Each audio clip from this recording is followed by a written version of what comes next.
Delivering great tasting product to your customers is important. Saving energy, space, and improving operational efficiencies is good for your bottom line. A perfect choice for convenience retailers, Adande Refrigeration's patented modular units deliver so many efficiencies it's no wonder brands such as Sheetz and GetGo are installing these temperature-stable, hold-to-cold fridges across their U.S. food courts. When it comes to refrigeration, convenience is at the very heart of Adande Refrigeration. Learn how you can excel in food service, save time, space, and energy with Adande Refrigeration at adande.co.uk or adande.com. Professionals in the know, choose Adande. You're listening to Shop Talk Live, the podcast, brought to you by Global Convenience Store Focus. Shop Talk Live is a unique video and podcast series featuring senior retail executives in the global convenience, fuels, and mobility retail industry, hosted by Dan Munford and Carolyn Schneer. Welcome to Shop Talk Live. Today we're talking about the Saudi Arabian market, and I'm joined by Niko, CEO of ProStore, based in Abu Dhabi, and Dan Munford, the CEO of Insights and GCSF, who you all know well. Welcome to you both. Hi, Niko. So, Niko, I just returned from Riyadh last week. Very interesting trip, incredibly interesting market. It's a market you've spent a lot of time in, and just wondered your reflections on the incredible opportunity out there. Yeah, exactly. And I feel like every time I'm on this program, I somehow, touching the topic of Saudi Arabia, because it's a fascinating market. It's a very fastly growing economy in our sector as well. There's a lot of changes happening in the fuel and convenience. There's a consolidation happening, changes of standards and new brands introduced, new companies out there. So there's a lot of opportunities. And again, thinking of the food and coffee element of it, which we will focus a bit more in this episode, it's also a very growing, very important part of our industry. Absolutely. Niko, just let me ask you one other thing. When you're there, I think you had a post a few weeks ago, and you were there and you talked about the atmosphere that was tangible. Tell us what you mean by that, because I thought that was really interesting. Sure.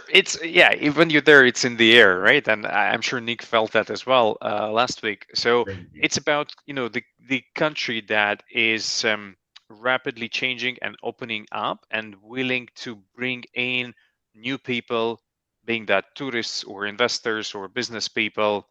It's super welcoming atmosphere, very dynamic, a lot of young people as well. It's a very youth nation. So you have this kind of, the atmosphere of excitement and buzz, and that something is great is happening or about to happen. So yeah, that's a great feeling there. Well, Niko, I can absolutely echo that sentiment, having been there last week. You can feel the energy in the air. I think the hospitality and the welcome is remarkable. And I think it's impressive to see the development across all industries. I mean, certainly we'll be talking about our industry today and coffee and convenience, but across the spectrum in terms of the economy and the development there, it's an exciting place to be for sure. Absolutely. Niko, would you like to welcome our guest on for today? Yeah, with pleasure. Yeah, so may I welcome Mr. Abdulaziz, who is the public relations manager and spokesperson for the brand called Barnes, very exciting homegrown coffee brand out of Saudi Arabia. Mr. Abdulaziz, hello. Yes, sir. Hello. Good to see you. Yeah, welcome. Channel's here. Thank you for the nice introduction. Yeah, thank you for being with us here. Absolutely, so my pleasure. Maybe we start with the brand Barnes, right? Because I'm sure that some of the audience have heard, some have not. Maybe you can start with sharing a little bit about the Barnes brand and where it all started. Absolutely, my pleasure. Well, the brand Barnes have started its first location back in 1992. It was started in the city of Jeddah, Saudi Arabia. It's a local brand, Saudi Arabian brand, started in 1992. And actually, I have a short funny story regarding how it started actually.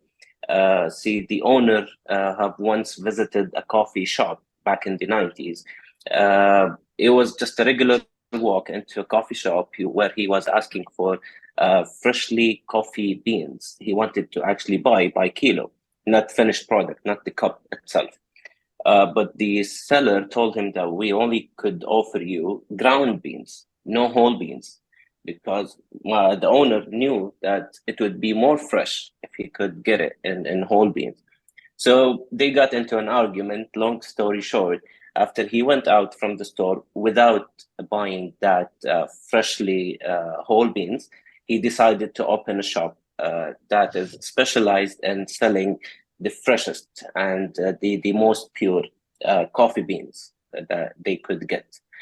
This is the way it started. They started with one location. It was a seat and branches, 1992, and then 2 years later, they started their first kiosks. So the idea from a kiosk came from the nature of the audience and the targeted market. You see, if you ever have been at Saudi Arabia, the weather is a bit challenging throughout the year. It's a bit hot. So looking at that circumstance, most of the people would prefer to be served while they are sitting in their cars, where the AC is on, where the doors are locked, they are safe, not walking in the streets. So we started our first kiosk on the highway that connects Jeddah to Mecca. At first, it was some sort of a unique thing. It's not familiar for consumers to stop while they're driving to buy their stuff. Back in the 1995, 1996, it wasn't that popular. I'm proud to say we were the first coffee house to introduce that module. And then from highway kiosks, we moved into hospitals where we could occupy a corner. We could serve all kinds of coffee products, along with some snacks, sandwiches, light food, etc. Today, you are looking at a brand where we hold more than 600 branches kingdom-wise. We have 3 modules instead of 1. We started with the seat N, and then we moved and introduced the kiosks. Today, we do have 3 lines internally. We do have the kiosk still. We do offer a seat N experience for our consumers, where we would see our brand inside shopping malls, hospitals, anywhere where you could see some traffic. And then we had our third line, which is the Barnes X, which associates specialty coffee, the rarest type of coffee, perfectly selected, suits a certain targeted audience, where we can see also the demand for it nowadays. So it's a really big business, isn't it? 600 sites, across the whole of Saudi Arabia. Are you the biggest operator in the market in your space? Local brand coffee house? Yes, sir. Mm-hmm. Yes, sir. Yeah, very impressive. Mm-hmm. And again, if you think of the drive-through application, right? Because we talk about drive-through a lot in other markets and in other channels, but in here, it's very early days when the drive-through started. And I believe still now drive-through is an important part of your business. Is that so? Absolutely. Again, the key factor of having such a demand is the convenience of it. If you can imagine a regular day when on the way, you with your family just walking around, have the taste of buying something. It's so convenient nowadays just to stop while you're driving, quick stop, buy whatever you would like to have during the day without interrupting, without going through the hassle of finding a parking spot. Without that all, you will be served within less than 3 minutes in our standard, of course. I don't know about others, but of course, 2.5 minutes up to 3 minutes, it's the maximum per order where you have to wait. Well, it was certainly something that struck me as characteristic of the market, just the amount of drive-through offers that were available, both at petrol station sites as well as in strip malls and off of the road.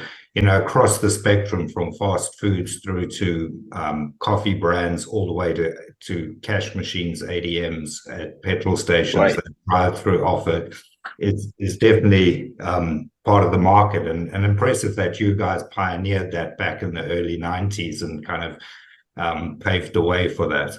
Can I ask you a bit about coffee tastes in the region and in Saudi Arabia in particular? Because I guess you're the local brand, aren't you, in coffee? So I imagine you must feel that you're pretty close to well, you understand very well what the Saudi consumer wants to drink by way of coffee and their particular taste, perhaps.